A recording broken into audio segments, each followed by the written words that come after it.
La traición duele más cuando viene de tu propia sangre, y siempre tiene un precio. Mi nombre es Marta Fernández. Durante 42 años fui la directora financiera del Banco Nacional de Comercio en Buenos Aires. Mis colegas me llamaban la calculadora porque nunca cometía errores con los números. Mi especialidad era detectar fraudes financieros y anomalías contables en grandes empresas. Podía ver patrones donde otros solo veían columnas de cifras sin sentido. Esta habilidad me dio una carrera exitosa y una jubilación confortable a los 64 años. Mi esposo falleció hace 5 años de un infarto repentino. Desde entonces vivo sola en nuestro apartamento del barrio Recoleta, rodeada de recuerdos y libros de contabilidad forense.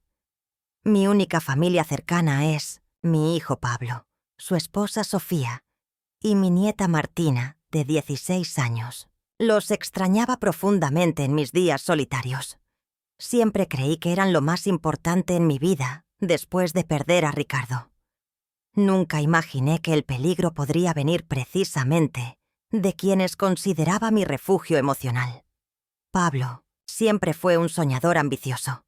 Estudió hotelería en Suiza y regresó en Argentina con grandes planes. Sofía, por su parte, venía de una familia con tradición vinícola en Mendoza. Se conocieron durante un festival gastronómico en Córdoba. Su romance fue rápido e intenso. Se casaron 6 meses después de conocerse. Yo estaba feliz por mi hijo. Creía que por fin había encontrado estabilidad con alguien que compartía su pasión por el lujo y la hospitalidad. Incluso vendí algunas propiedades de inversión para ayudarles a comprar un pequeño hotel boutique en San Telmo. Lo renovaron con un encanto vintage que atraía a turistas europeos. Los primeros 2 años fueron prometedores. Las habitaciones se llenaban regularmente con huéspedes dispuestos a pagar tarifas premium. Pablo parecía finalmente haber encontrado su lugar en el mundo. Su sonrisa había regresado después de años de frustración profesional. Verlo feliz justificaba cualquier sacrificio financiero desde mi perspectiva maternal. El negocio hotelero es volátil y competitivo. Pronto empezaron a tener problemas de flujo de caja. Pablo vino a mi apartamento una tarde lluviosa de abril. Sus ojos reflejaban preocupación, pero también determinación. Me contó sobre sus planes de expansión y las dificultades temporales que estaban enfrentando. Me mostró proyecciones financieras impresionantes, pero poco realistas.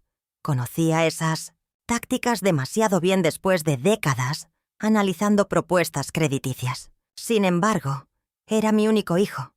No podía verlo fracasar cuando tenía los medios para ayudarlo. Accedí a transferir 300.000 pesos mensuales desde mi cuenta de jubilación. Era una suma considerable pero manejable con mis ahorros. Pablo prometió devolverme todo con intereses en 2 años. Su abrazo de agradecimiento pareció genuino y emotivo. Creí firmemente en sus promesas de éxito inminente. Después de todo, la sangre es más espesa que el agua. El lazo entre madre e hijo debería ser sagrado e inquebrantable. Ese fue mi primer error de cálculo emocional, imperdonable para alguien con mi experiencia analizando riesgos. Las transferencias comenzaron como una solución temporal. Pronto se convirtieron en una costumbre mensual. Pablo expandió el hotel añadiendo un spa y un restaurante gourmet. Sofía decidió iniciar su propio emprendimiento, una bodega de vinos orgánicos en un terreno familiar en Mendoza. Mi nieta Martina comenzó a competir en torneos ecuestres internacionales. Todo esto requería inversiones sustanciales. Mi pensión generosa y mis inversiones podían cubrirlo por ahora. Nunca cuestioné los gastos crecientes, ni las promesas de reembolso que nunca se materializaban. Eran mi familia, mi sangre. Confiar en ellos era natural como respirar. Las facturas llegaban con cantidades cada vez mayores. Materiales importados para las habitaciones deluxe del hotel, barricas de roble francés para la bodega emergente, caballos pura sangre para las competencias de Martina. Todo justificado como inversiones necesarias para el futuro brillante que nos esperaba. Me mostraban fotos de avances y mejoras regularmente. Sus rostros emocionados disipaban cualquier duda financiera incipiente. La abuela generosa se sentía útil e importante nuevamente. Cada mes veía los estados de cuenta bancarios con cierta inquietud. Las cifras en rojo se acumulaban en mis registros personales. 3.240.000 pesos en poco más de un año. Una pequeña fortuna que salía de mis ahorros para la vejez. Me consolaba pensando en el futuro brillante de mi nieta y el legado empresarial que construía mi hijo. La satisfacción de ver sus sueños realizarse valía cada peso invertido. Al menos eso me decía a mí misma cada noche antes de dormir. Las matemáticas no mentían, pero mi corazón prefería ignorarlas. Mi formación profesional en análisis de riesgos quedaba silenciada por el amor incondicional. Algunas noches despertaba sudando frío con preocupaciones financieras. Me levantaba a revisar mis cálculos nuevamente. Los números siempre mostraban la misma realidad alarmante. Mis reservas disminuían peligrosamente mientras las promesas de retorno se postergaban indefinidamente. Aún así, seguía firmando las transferencias mensuales con fe ciega en mis seres queridos. La confianza familiar anulaba mi instinto financiero desarrollado durante décadas en la banca. La invitación llegó en un sobre color crema con letras doradas. La bodega Viñedos Orgánicos Montañés celebraría su primera vendimia con una gala exclusiva. Sofía había insistido personalmente en que yo ocupara un lugar de honor como inversionista principal. Me sentí halagada y orgullosa. Quizás por fin vería los frutos tangibles de mi apoyo financiero. Compré un vestido nuevo color borgoña. Combinaba perfectamente con los tonos del vino que produciría mi nuera. También me aseguré de llevar mi pequeña libreta negra, donde anotaba todos los movimientos financieros familiares. Pensaba mostrarle discretamente a Pablo que necesitábamos establecer un plan de reembolso estructurado. Era hora de formalizar nuestra relación financiera. Había preparado un documento sencillo para iniciar esa conversación difícil. Las cifras totales resultaban ya alarmantes, incluso para mi generosidad maternal. Era momento de establecer parámetros más profesionales sin dejar de apoyarlos. Necesitaba garantías financieras mínimas para mi propia seguridad futura. La emoción por la gala se mezclaba con cierta ansiedad por esa conversación pendiente. Mi instinto profesional comenzaba lentamente a recuperar terreno frente al amor incondicional. El viaje a Mendoza fue agradable y nostálgico. Las montañas, majestuosas, y los viñedos interminables me recordaron vacaciones familiares cuando Pablo era pequeño. Su padre amaba esta región y sus vinos robustos. El taxi me dejó frente a una casona renovada entre hileras perfectas de vides. Faroles y luces decorativas creaban un ambiente mágico en el crepúsculo. Meseros con bandejas circulaban entre invitados elegantes. Sofía me recibió con un abrazo calculadamente efusivo. Su perfume francés era intenso y empalagoso. Pablo apareció segundos después con una copa de champán para mí. Sus sonrisas parecían genuinas, pero algo en sus ojos me inquietó. Había trabajado demasiados años evaluando sinceridades corporativas para no notar microexpresiones reveladoras.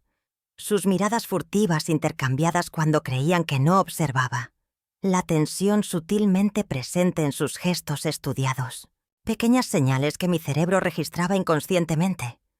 Decidí mantenerme especialmente alerta durante esta celebración aparentemente perfecta. Años descifrando fraudes financieros me habían enseñado que las apariencias impecables suelen esconder las mayores irregularidades.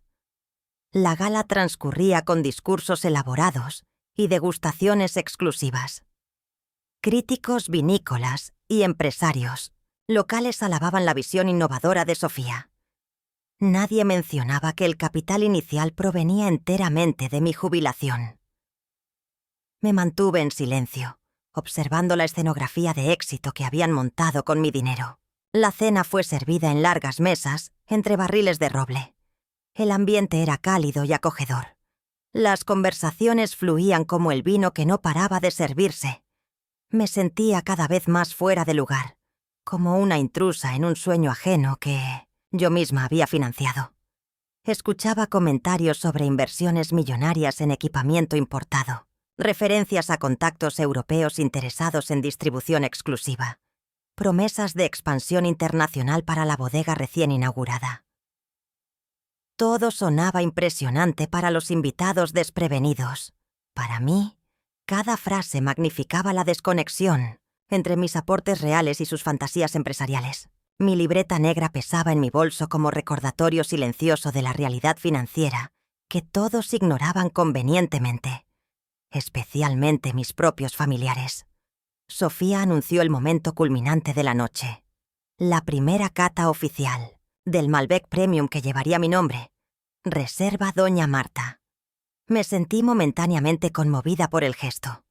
Pablo filmaba todo con su teléfono mientras los invitados aplaudían. El sommelier de la bodega se acercó con 2 copas especiales sobre una bandeja de plata. Sofía tomó las copas y me ofreció una con reverencia teatral. La luz de las antorchas bailaba sobre el líquido púrpura. Algo en su mirada me recordó a clientes bancarios nerviosos, ocultando fraudes en sus balances. Levanté la copa lentamente hacia mis labios. Recordé brevemente una capacitación sobre seguridad personal para ejecutivos bancarios. Nos habían advertido sobre situaciones potencialmente comprometedoras en eventos sociales. Nunca imaginé aplicar esas precauciones con mi propia familia. Sin embargo, la intuición formada durante décadas de análisis me alertaba silenciosamente. Observé las miradas expectantes de Pablo y Sofía. La cámara de video enfocada específicamente en mi rostro. Detalles aparentemente inocentes que activaron mis alarmas internas. El aroma era extraordinario, complejo y seductor. Años de catas corporativas me habían educado sobre vinos premium. Este tenía notas de frutas maduras, roble y algo más. Algo químico, ligeramente amargo que desentonaba con el bouquet. Reconocí ese rastro sutil inmediatamente. Durante mi carrera bancaria había investigado casos de ejecutivos drogados para firmar documentos comprometedores. El mismo olor astringente apenas perceptible. Mi mente conectó las piezas rápidamente mientras mantenía mi expresión apreciativa. La filmación de Pablo, la atención de todos los invitados, la copa preparada especialmente para mí. No era un homenaje, sino una trampa. Mi corazón se aceleró, pero mi expresión permaneció serena. Décadas manejando crisis financieras me habían enseñado a mantener la calma en situaciones extremas. Necesitaba actuar rápidamente sin revelar mis sospechas. Mi mente analítica evaluaba opciones mientras sonreía cordialmente a los presentes. La traición familiar quedaba expuesta ante mis ojos entrenados para detectar fraudes. Era posiblemente el análisis más doloroso de toda mi carrera profesional. Mantuve la sonrisa mientras bajaba la copa sin beber. Le comenté al sommelier sobre lo hermoso que lucía el vino a contraluz. Le pedí su opinión profesional sobre el cuerpo y textura. El joven, orgulloso de su expertise, no dudó en tomar la copa. La levantó hacia la luz de las antorchas, exactamente como yo había hecho. Bebió un sorbo generoso con los ojos cerrados, como dictan los rituales de cata. Su expresión cambió súbitamente. Sus piernas comenzaron a temblar visiblemente. Segundos. Después se desplomó entre los barriles derramando el vino sobre su uniforme blanco. El caos se apoderó inmediatamente del lugar. Los invitados retrocedieron asustados ante la escena impactante. Algunos gritaban pidiendo ayuda médica urgente. Otros murmuraban teorías improvisadas sobre lo sucedido. Observé las reacciones de Pablo y Sofía cuidadosamente. Su pánico parecía genuino pero diferente al de los demás presentes. No era sorpresa, sino terror al verse descubiertos. Su plan cuidadosamente orquestado se desmoronaba frente a todos. La caída del sommelier exponía lo que debería haber sido mi destino esa noche. Gritos de sorpresa y llamadas a emergencias resonaban por toda la bodega. El sommelier convulsionaba ligeramente mientras los paramédicos de guardia corrían a asistirlo. Sofía estaba pálida como la luna llena que iluminaba los viñedos. Pablo había dejado de filmar y miraba la escena con horror genuino. La copa restante quedó olvidada sobre la mesa principal. Me acerqué disimuladamente y la guardé en mi bolso. Podría necesitar evidencia más adelante. Los invitados comenzaron a retirarse entre murmullos preocupados y teorías improvisadas. La gala inaugural terminaba en desastre y escándalo. El equipo médico estabilizó al joven sommelier mientras lo subían a una ambulancia. El diagnóstico preliminar mencionaba posible intoxicación severa. Escuché fragmentos de conversaciones alarmadas sobre negligencia en la producción vinícola. Sofía intentaba calmar a los invitados importantes con explicaciones incoherentes. Pablo hablaba nerviosamente por teléfono alejado del grupo. Me mantuve tranquila observando cada detalle, con claridad dolorosa. La verdad quedaba expuesta crudamente bajo las estrellas mendocinas. Regresé a mi habitación del hotel cerca de la medianoche. Mi mente analítica trabajaba a toda velocidad, procesando implicaciones y posibilidades. Pablo y Sofía claramente habían intentado drogarme. La pregunta era ¿por qué? La respuesta llegó al revisar mi libreta negra bajo la luz tenue de la lámpara. Las transferencias mensuales sumaban ya casi 4 millones de pesos. Una fortuna considerable incluso para personas acostumbradas al lujo. Si yo quedaba incapacitada o confundida temporalmente, podrían hacerme firmar documentos, cediendo control completo de mis finanzas. El fraude más antiguo del mundo con un toque moderno de filmación para documentar mi aparente incapacidad mental. Las piezas se encajaban perfectamente en el rompecabezas macabro. La copa especial preparada exclusivamente para mí. La filmación para capturar mi comportamiento errático. La presencia estratégica de importantes testigos locales. Todo diseñado para convertirme en una anciana confundida, incapaz de manejar sus propios asuntos financieros. El esquema era dolorosamente obvio para alguien con mi experiencia profesional. Lo verdaderamente devastador era aceptar que mi propio hijo había orquestado semejante traición. No pude dormir esa noche. Décadas descifrando fraudes financieros me habían enseñado que los patrones nunca mienten. Mi propio hijo y su esposa habían cruzado una línea irreparable. Las imágenes del sommelier colapsando ocupaban mi mente cada vez que cerraba los ojos. Si hubiera bebido ese vino, estaría ahora en un hospital. O peor, firmando documentos bajo efectos de drogas potentes. La matemática era clara y despiadada. No se trataba ya de préstamos familiares, sino de un intento criminal organizado. Mi corazón se quebró en 1000 pedazos mientras preparaba mi contraataque. Las lágrimas silenciosas recorrían mis mejillas mientras organizaba documentación financiera. El dolor emocional era indescriptible, pero no paralizante.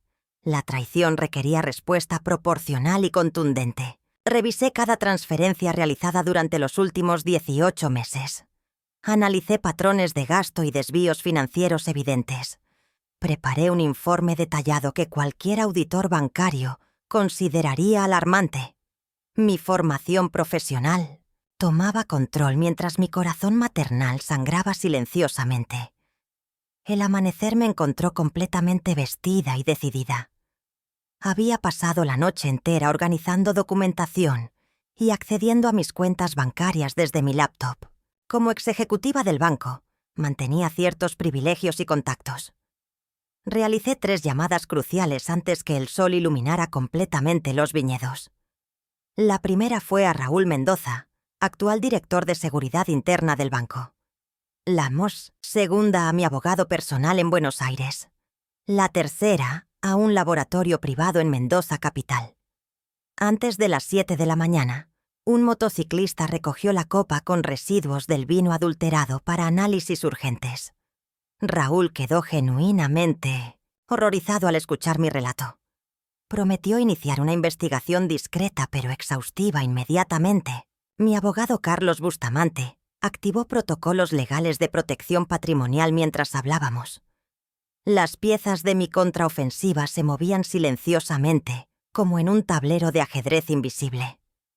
El sistema bancario que había servido fielmente durante décadas ahora me protegía eficientemente. La ironía no escapaba a mi percepción, incluso en medio del dolor emocional devastador. Los resultados preliminares llegaron a mi email 2 horas después. El vino contenía una dosis peligrosa de benzodiazepinas mezcladas con otros sedantes, cantidad suficiente para dejar inconsciente a una persona de mi peso durante al menos 12 horas. El informe del laboratorio confirmaba mis sospechas más oscuras. No era una broma pesada, sino un intento deliberado de incapacitarme. Guardé el informe y preparé mi siguiente movimiento. La venganza, como las inversiones exitosas, requiere calma, precisión y timing perfecto. Había aprendido eso en 4 décadas analizando mercados financieros. Mi estrategia no buscaba destrucción total, sino justicia proporcional. Necesitaba proteger mi patrimonio sin aniquilar completamente el futuro de mi nieta inocente. El equilibrio perfecto entre consecuencias severas y posibilidades futuras de redención. Una ecuación compleja que requería mi experiencia financiera y mi sabiduría vital. Recordé lecciones aprendidas durante la crisis económica del 2001. Las respuestas más efectivas combinan firmeza inmediata con visión sostenible. Pablo me llamó cerca del mediodía, su voz cargada de preocupación fingida. Preguntó por mi salud y lamentó el incidente con el sommelier. Mencionó algo sobre contaminación accidental en ese lote específico de vino. Le respondí con tono maternal y comprensivo. Le dije que entendía los accidentes en negocios nuevos. Le aseguré que no presentaría ninguna queja formal. Pareció aliviado y casi agradecido. Me invitó a almorzar para compensar la desafortunada experiencia. Acepté con aparente ingenuidad. Necesitaba ganar tiempo mientras mis instrucciones bancarias se ejecutaban silenciosamente en segundo plano. Su voz sonaba normal para oídos inexpertos.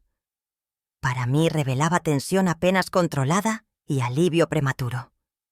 No sospechaba que mientras hablábamos, sistemas bancarios ejecutaban protocolos de seguridad que congelarían sus activos empresariales. Tampoco imaginaba que su reputación empresarial estaba siendo discretamente cuestionada en círculos financieros influyentes. El sistema que había intentado manipular comenzaba a cerrarse herméticamente a su alrededor. Todo ejecutado con la precisión quirúrgica que caracterizó mi carrera profesional. El almuerzo transcurrió en una terraza con vista panorámica a los viñedos. Sofía se disculpó profusamente por el incidente de la noche anterior.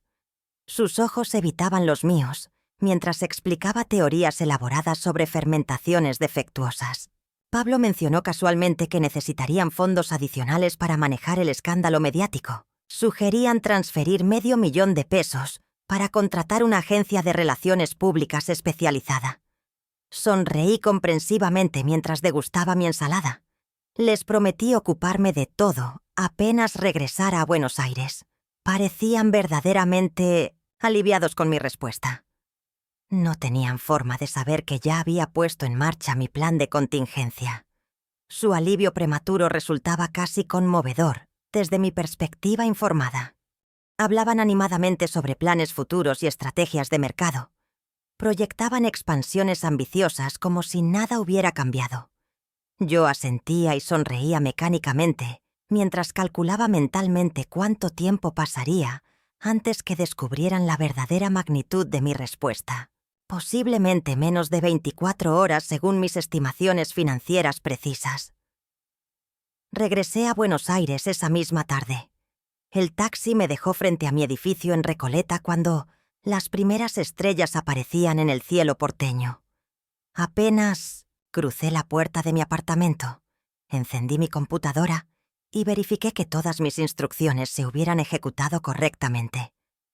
La satisfacción fue inmediata y contundente. 3 notificaciones de confirmación brillaban en mi bandeja. Ya entrada. Primera fase completada con precisión quirúrgica. Ahora solo quedaba esperar las inevitables llamadas desesperadas que no tardarían en llegar. Me serví una copa de verdadero Malbec añejo y contemplé la ciudad desde mi ventana. Las luces urbanas titilaban como estrellas caídas entre edificios elegantes. Recordé momentos felices con Pablo cuando era pequeño. Su primera bicicleta, sus diplomas escolares enmarcados, su graduación universitaria. Ahora esos recuerdos quedaban manchados permanentemente por su traición calculada. Las lágrimas silenciosas recorrían mis mejillas mientras bebía lentamente. El amor maternal herido profundamente, pero no anulado completamente. La tristeza convivía con determinación inquebrantable. Así pasé mi primera noche como víctima consciente de conspiración familiar. La primera llamada llegó a las 7 de la mañana siguiente. Era el gerente del banco donde Pablo tenía las cuentas del hotel. Su voz sonaba profesionalmente neutral, pero detecté el subtexto de alarma. Me informaba que se habían congelado todos los créditos y líneas de financiamiento del Hotel Boutique San Telmo por irregularidades detectadas en garantías presentadas. Aparentemente, yo había reportado falsificación de mi firma en varios documentos de respaldo. Le agradecí la información y confirmé que efectivamente había presentado esa denuncia formal. La llamada terminó con promesas de mantenerme informada sobre el proceso legal en curso. Agradecí su profesionalismo y colgué con manos ligeramente temblorosas. La maquinaria institucional estaba en movimiento implacable. Los sistemas financieros que había ayudado a construir durante décadas ahora ejecutaban protocolos de protección automáticamente.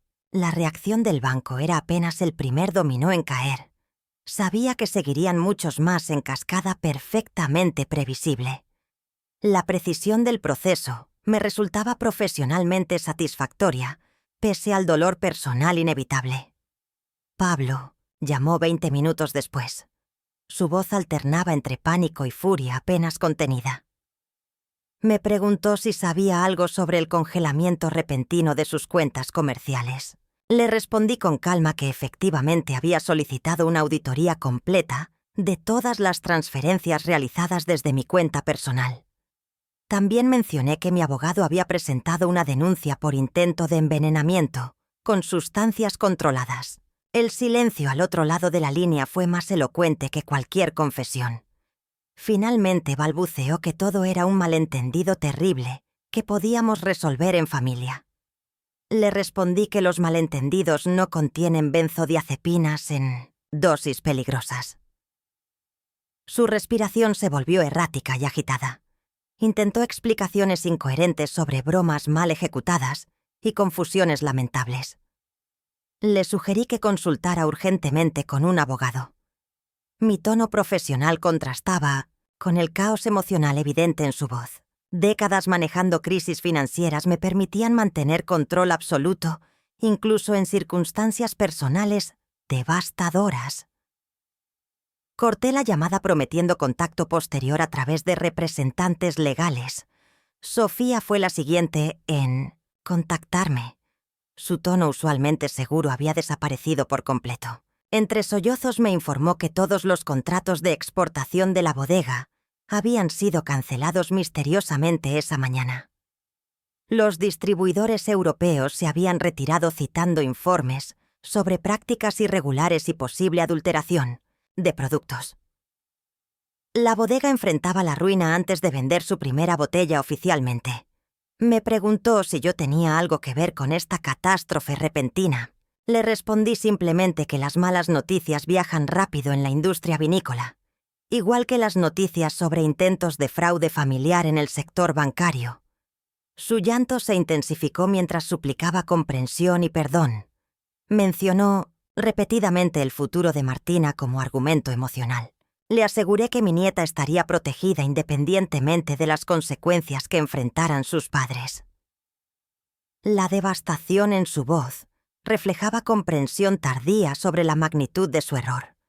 El castillo de naipes que habían construido con mi dinero se derrumbaba sistemáticamente con precisión implacable. La tercera llamada vino de la academia ecuestre donde estudiaba Martina. La directora quería confirmar si debían suspender las clases de mi nieta debido a la cancelación abrupta del patrocinio mensual. Sentí una punzada de culpa momentánea. Martina era inocente en todo este asunto. Sin embargo, las lecciones importantes a veces requieren sacrificios dolorosos. Confirmé la suspensión temporal del financiamiento. Sugerí que Martina podría beneficiarse aprendiendo sobre consecuencias financieras de acciones irresponsables. La directora pareció confundida, pero no cuestionó mi decisión. Las transferencias a la academia cesaban efectivamente ese mismo día. Esa tarde recibí un mensaje de texto de mi nieta. Palabras adolescentes cargadas de confusión y dolor. Preguntas sobre cancelaciones repentinas y crisis familiar inexplicable. Le respondí que hablaríamos personalmente muy pronto. Necesitaba explicarle la situación con delicadeza apropiada para su edad. Mi corazón se encogía pensando en su mundo perfecto, desmoronándose abruptamente. La inocencia perdida prematuramente por errores ajenos siempre resulta especialmente dolorosa. Mi resolución se mantenía firme pese al costo emocional creciente. Los días siguientes trajeron una cascada de consecuencias financieras demoledoras para Pablo y Sofía. Los proveedores del hotel comenzaron a exigir pagos inmediatos ante rumores de insolvencia. Los inversores minoritarios de la bodega solicitaron auditorías urgentes y transparencia total. Las tarjetas de crédito corporativas fueron canceladas por el banco citando irregularidades detectadas. Las renovaciones lujosas del hotel quedaron paralizadas con materiales a medio instalar. El imperio que habían construido con mi dinero se desmoronaba sistemáticamente como un castillo de naipes enfrentando el viento patagónico. Su estilo de vida ostentoso resultaba insostenible sin mi apoyo financiero constante. Las facturas impagadas se acumulaban rápidamente creando efecto dominó devastador. Los empleados comenzaron a buscar trabajo alternativamente ante la incertidumbre creciente. Los clientes cancelaban reservaciones futuras al percibir problemas evidentes. Sus teléfonos sonaban constantemente con llamadas de acreedores preocupados. Exactamente como había anticipado en mi análisis financiero preliminar, ejecutado esa noche fatídica en Mendoza. Pablo vino a verme una semana después de la debacle inicial. Su aspecto era deplorable. Ojeras profundas enmarcaban su mirada, desconfiada. Su ropa arrugada contrastaba con su habitual elegancia. Se derrumbó en mi sofá admitiendo finalmente la verdad parcial. Confesó haber exagerado las perspectivas del negocio para obtener más financiamiento. Reconoció haber falsificado algunos documentos menores para acelerar trámites bancarios. Incluso admitió cierta irresponsabilidad con los fondos que yo había proporcionado tan generosamente. Sin embargo, negó categóricamente cualquier intención maliciosa en el incidente del Pino. Su versión minimizaba sistemáticamente la gravedad de sus acciones. Describía errores financieros como simples malentendidos administrativos. Presentaba falsificaciones documentales como atajos procedimentales justificables. Intentaba redefinir un intento criminal como accidente lamentable pero fortuito. Su narrativa combinaba verdades parciales con omisiones estratégicas y distorsiones evidentes. La técnica resultaba dolorosamente familiar para mi experiencia, investigando fraudes corporativos sofisticados. Escuché su confesión parcial en 1900, silencio absoluto. Cuando terminó, simplemente le mostré el informe toxicológico detallado sobre la muestra de vino. Las benzodiazepinas no aparecen accidentalmente en barricas de roble francés. Su rostro perdió el poco color que le quedaba. Intentó explicar que había sido idea de Sofía, un plan desesperado para conseguir una firma en documentos que transferirían formalmente parte de mis activos a sus empresas. Nunca pretendían causarme daño real. Solo necesitaban mi cooperación, incondicional durante unas horas, como si eso justificara de alguna manera el intento de drogarme sin consentimiento. Su explicación revelaba la magnitud moral del abismo que nos separaba ahora. Para él, incapacitarme químicamente temporalmente parecía maniobra aceptable ante problemas financieros. Para mí representaba traición fundamental imposible de reconciliar completamente. La distancia entre nuestras perspectivas éticas resultaba tan vasta como dolorosa.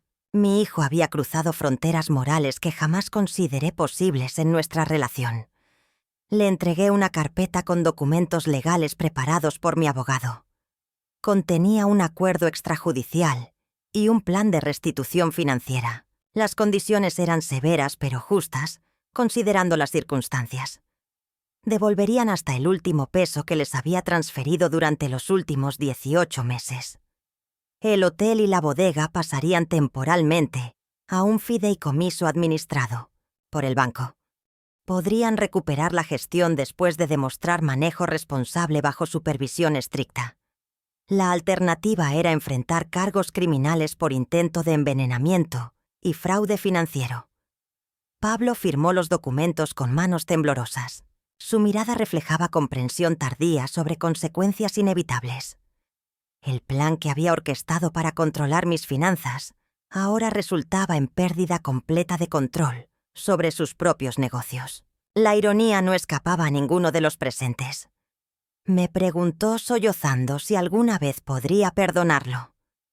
Respondí honestamente que el perdón requeriría tiempo considerable y acciones consistentes, no solo palabras arrepentidas. La confianza destruida no se reconstruye rápidamente ni con facilidad, especialmente cuando involucra traición familiar tan fundamental. Sofía vino al día siguiente, su orgullo finalmente quebrado por la realidad implacable. Intentó manipularme apelando a mi amor por Martina. Me mostró fotos de mi nieta llorando al enterarse que no podría participar en el campeonato ecuestre internacional. Mencionó repetidamente que estábamos destruyendo el futuro de una adolescente inocente. La escuché en silencio mientras preparaba café para ambas. Cuando terminó su discurso emocional, simplemente le pregunté si había considerado las consecuencias para Martina cuando planeaba drogarme con sedantes peligrosos. Su silencio fue toda la respuesta que necesitaba. El café humeante entre nosotras simbolizaba perfectamente nuestra situación actual. El mismo líquido que intentaron usar como vehículo para drogarme, ahora servía como testigo mudo de nuestra conversación decisiva. Las lágrimas silenciosas de Sofía resultaban genuinas, pero insuficientes para borrar acciones calculadas previas. El arrepentimiento siempre llega fácilmente cuando las consecuencias resultan inevitables.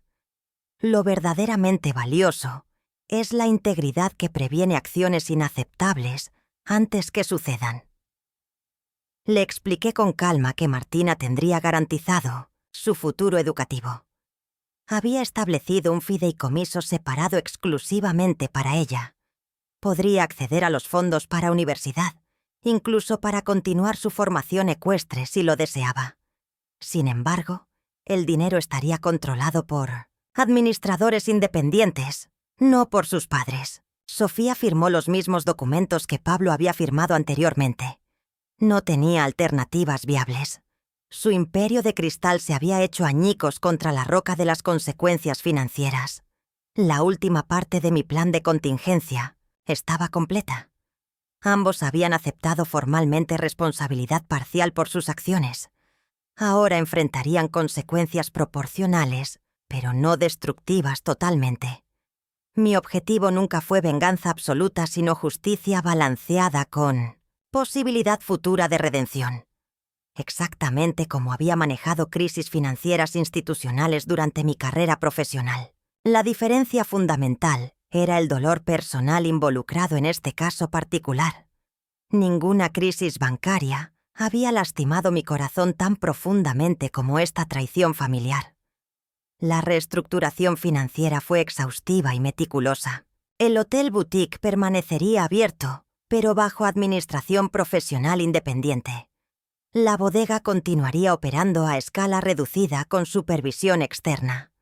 Pablo y Sofía mantendrían participación minoritaria, sin poder de decisión, ejecutiva durante al menos 5 años. Sus ingresos quedarían limitados a salarios modestos, aprobados por el Consejo Administrativo. Tendrían que aprender a vivir con restricciones presupuestarias como cualquier familia trabajadora normal. El lujo excesivo financiado con mi dinero había terminado definitivamente. Los administradores profesionales implementaron controles estrictos sobre gastos corporativos. Auditorías trimestrales garantizaban transparencia completa en todas las operaciones. Los empleados mantenían sus trabajos bajo nueva gestión más responsable. Los negocios comenzaron lenta recuperación, basada en principios financieros sólidos. La transición resultaba dolorosa pero necesaria para viabilidad futura. Los años de fantasía financiera daban paso a realismo económico sostenible, exactamente como había recomendado en innumerables intervenciones corporativas durante mi carrera bancaria. Las semanas siguientes trajeron cambios notables en nuestra dinámica familiar. Pablo comenzó a trabajar horarios completos en el hotel, atendiendo personalmente a los huéspedes como en sus inicios. Sofía vendió sus joyas más caras para invertir en equipamiento esencial para la bodega. Martina, transferida a una escuela pública, descubrió talento para ciencias exactas, además de equitación. Me visitaban semanalmente con actitud humilde y arrepentimiento aparentemente genuino. Los domingos compartíamos almuerzos silenciosos, pero civilizados en mi apartamento. Lentamente reconstruíamos fragmentos de confianza sobre cimientos completamente nuevos. Las conversaciones inicialmente formales y tensas gradualmente incorporaban elementos personales cautelosos. Martina actuaba frecuentemente como puente emocional entre generaciones fracturadas. Su adaptación sorprendentemente resiliente inspiraba esperanza cautelosa. El dolor persistía bajo interacciones superficialmente normalizadas. Sin embargo, pequeños momentos auténticos ocasionalmente atravesaban barreras defensivas cuidadosamente construidas. La recuperación emocional avanzaba, lentamente como herida profunda, sanando gradualmente. Nuestra relación transformada reflejaba nueva realidad fundamental. El amor incondicional había sido reemplazado por conexión cautelosa y condicional. La confianza ciega daba paso a verificación sistemática. El apoyo financiero automático se transformaba en responsabilidad compartida estructurada. Las conversaciones superficiales evolucionaban hacia diálogos honestos, aunque dolorosos. Pablo lentamente reconocía la magnitud completa de su traición. Sofía gradualmente mostraba arrepentimiento genuino más allá de consecuencias personales. Martina maduraba aceleradamente enfrentando realidades familiares complejas. Yo balanceaba diariamente impulsos contradictorios de protección maternal y autopreservación necesaria. Juntos navegábamos territorio emocional desconocido sin garantías de destino final satisfactorio. El proceso resultaba imperfecto, doloroso y ocasionalmente regresivo. Sin embargo, ofrecía posibilidad modesta de reconstrucción familiar parcial sobre fundamentos más honestos que antes. 6 meses después del incidente, recibí los resultados completos de la auditoría financiera. El desvío de fondos había sido sistemático y considerable. Casi 5.200.000 pesos en total. Cada centavo estaba documentado meticulosamente en mi libreta negra. El informe confirmaba que mi respuesta había sido proporcional y legalmente impecable. No había presentado cargos criminales pese a tener evidencia suficiente. Había elegido el camino de la reestructuración controlada en lugar de la destrucción total. Mi formación financiera me había enseñado que algunas inversiones pueden recuperarse con la administración adecuada, incluso después de crisis severas. El informe detallaba patrones de gasto irresponsable y documentación manipulada sistemáticamente, transferencias desviadas hacia cuentas personales ocultas, justificaciones fabricadas para gastos extravagantes innecesarios, proyecciones financieras deliberadamente infladas para obtener financiamiento adicional. El conjunto dibujaba imagen completa de manipulación financiera sostenida durante meses. La magnitud resultaba impactante incluso para mi perspectiva informada previamente. Los negocios bajo nueva administración mostraban signos alentadores de recuperación gradual. El hotel mantenía ocupación estable con tarifas realistas. La bodega producía cantidades modestas con calidad consistente. Los empleados reportaban ambiente laboral mejorado significativamente. Los clientes regresaban gradualmente superando escándalos iniciales. Los proveedores recuperaban confianza ante pagos puntuales garantizados. Los sistemas administrativos transparentes generaban reportes financieros confiables. Pablo y Sofía cumplían responsablemente horarios laborales asignados. Ambos demostraban compromiso genuino con recuperación empresarial sostenible. Su participación limitada pero productiva auguraba posibilidad futura de reincorporación gradual. Los fideicomisarios profesionales expresaban satisfacción cautelosa con progresos observados. Los planes de restitución financiera avanzaban según cronogramas establecidos. El camino hacia recuperación completa sería largo, pero parecía potencialmente viable. Mi instinto financiero había acertado nuevamente pese a circunstancias personales extremadamente dolorosas. Martina vino a visitarme sola un domingo lluvioso de invierno. Había cumplido 17 años y mostraba una madurez sorprendente. Me confesó que siempre había sospechado que algo estaba mal con las finanzas familiares. El lujo repentino nunca había tenido sentido para ella, especialmente después de escuchar discusiones nocturnas entre sus padres. Me agradeció por establecer límites claros y consecuencias reales. Mencionó que sus padres parecían más auténticos y presentes desde que vivían con restricciones financieras. Me abrazó largamente antes de marcharse bajo la lluvia persistente. Ese abrazo sincero valía más que todos los millones perdidos. Su percepción aguda y honestidad directa me recordaban dolorosamente al Pablo joven que había criado años atrás, antes que ambiciones desmedidas distorsionaran sus valores fundamentales. La esperanza cautelosa florecía discretamente mientras observaba a mi nieta alejarse bajo paraguas colorido. Quizás la generación siguiente aprendería lecciones valiosas de nuestros errores dolorosos. La sabiduría familiar transmitida frecuentemente surge de crisis superadas colectivamente. Martina representaba esperanza tangible para sanación familiar futura. Su adaptación resiliente inspiraba admiración genuina. Había transferido su pasión ecuestre hacia competencias académicas accesibles. Mantenía contacto regular con antiguos instructores mediante trabajo voluntario ocasional. Desarrollaba nuevas amistades en ambiente escolar público diversificado. Mostraba comprensión sorprendentemente madura sobre dinámicas familiares complejas. Expresaba empatía balanceada hacia todas partes involucradas sin justificar acciones inaceptables. Mantenía relaciones respetuosas con ambos padres, pese a desilusión inevitable. Visitaba regularmente mis clases gratuitas sobre educación financiera básica. Preguntaba frecuentemente sobre mi carrera profesional previa, con interés creciente. Compartíamos conversaciones significativas sobre ética, responsabilidad y consecuencias. Su presencia luminosa aliviaba parcialmente oscuridad emocional persistente. La conexión abuela-nieta florecía sobre terreno paradójicamente fertilizado por crisis familiar devastadora.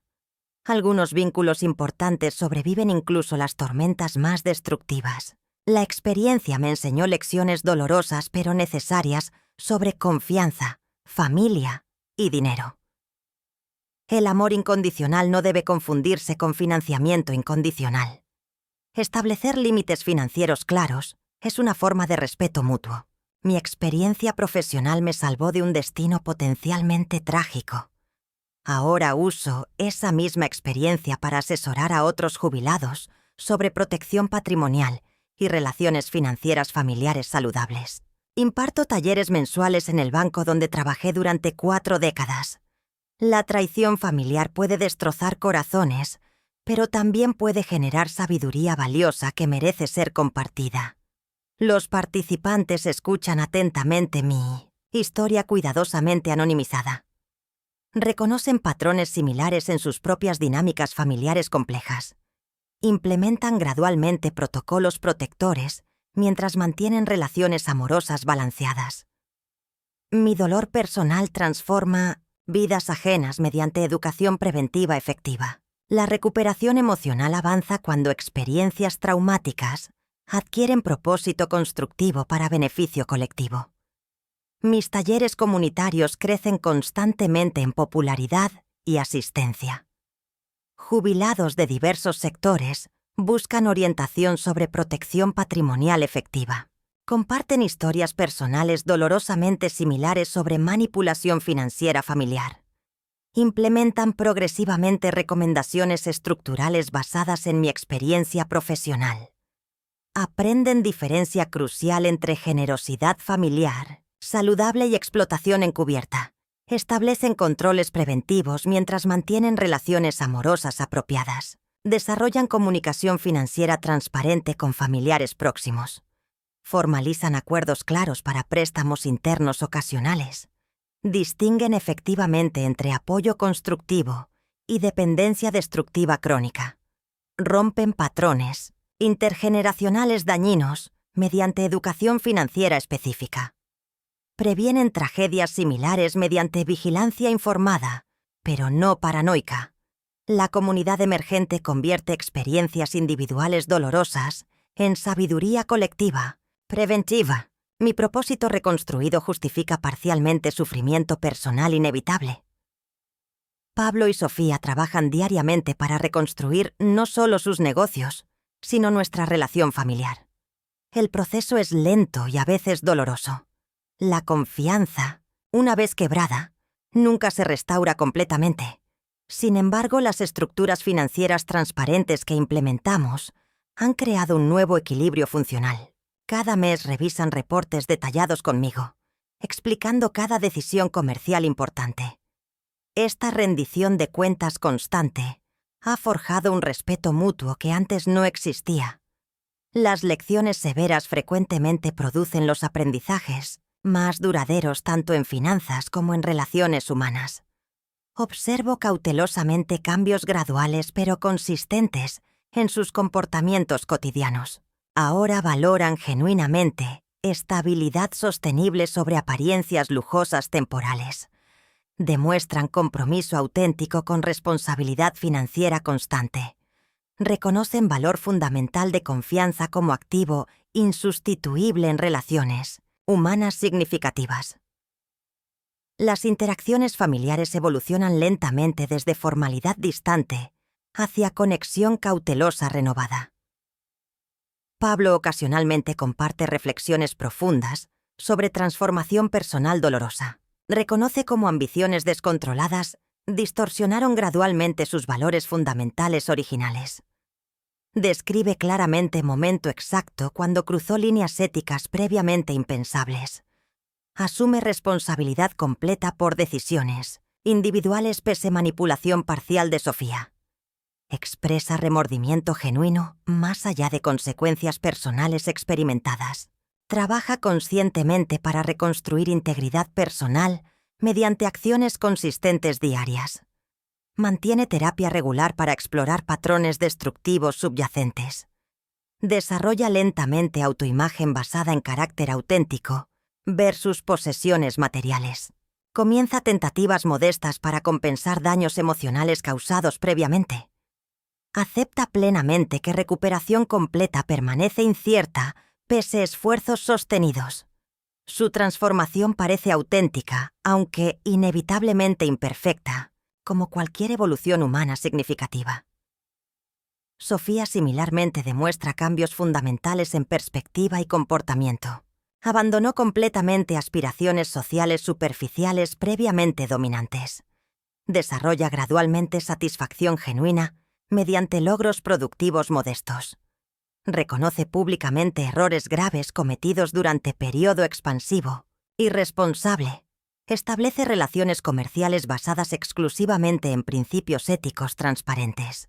Implementa prácticas vinícolas sustentables, enfocadas en calidad versus cantidad. Reconstruye conexiones comunitarias locales mediante participación auténtica regular. Asume mentorías voluntarias para estudiantes interesados en agronomía sustentable. Mantiene comunicación honesta con Martina sobre consecuencias inevitables de decisiones parentales. Acepta limitaciones actuales como justificadas completamente por acciones previas inaceptables. Su arrepentimiento parece genuinamente transformativo, versus simplemente reactivo ante consecuencias negativas personales. Los reportes financieros recientes muestran señales prometedoras. El Hotel Boutique registra ocupación estable con evaluaciones positivas en plataformas internacionales. La bodega produjo su segunda cosecha con calidad mejorada y distribución local modesta pero rentable. Martina recibió una beca parcial universitaria por excelencia académica.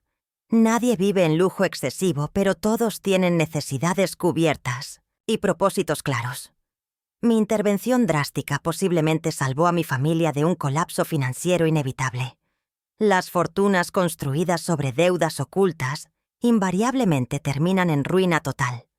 Detuve el ciclo a tiempo a pesar del costo emocional considerable. Los administradores fideicomisarios confirman viabilidad creciente para ambos negocios reestructurados. La transición desde gestión externa hacia participación gradualmente incrementada parece potencialmente factible. Las proyecciones actualizadas sugieren recuperación completa posible dentro de parámetros temporales establecidos originalmente.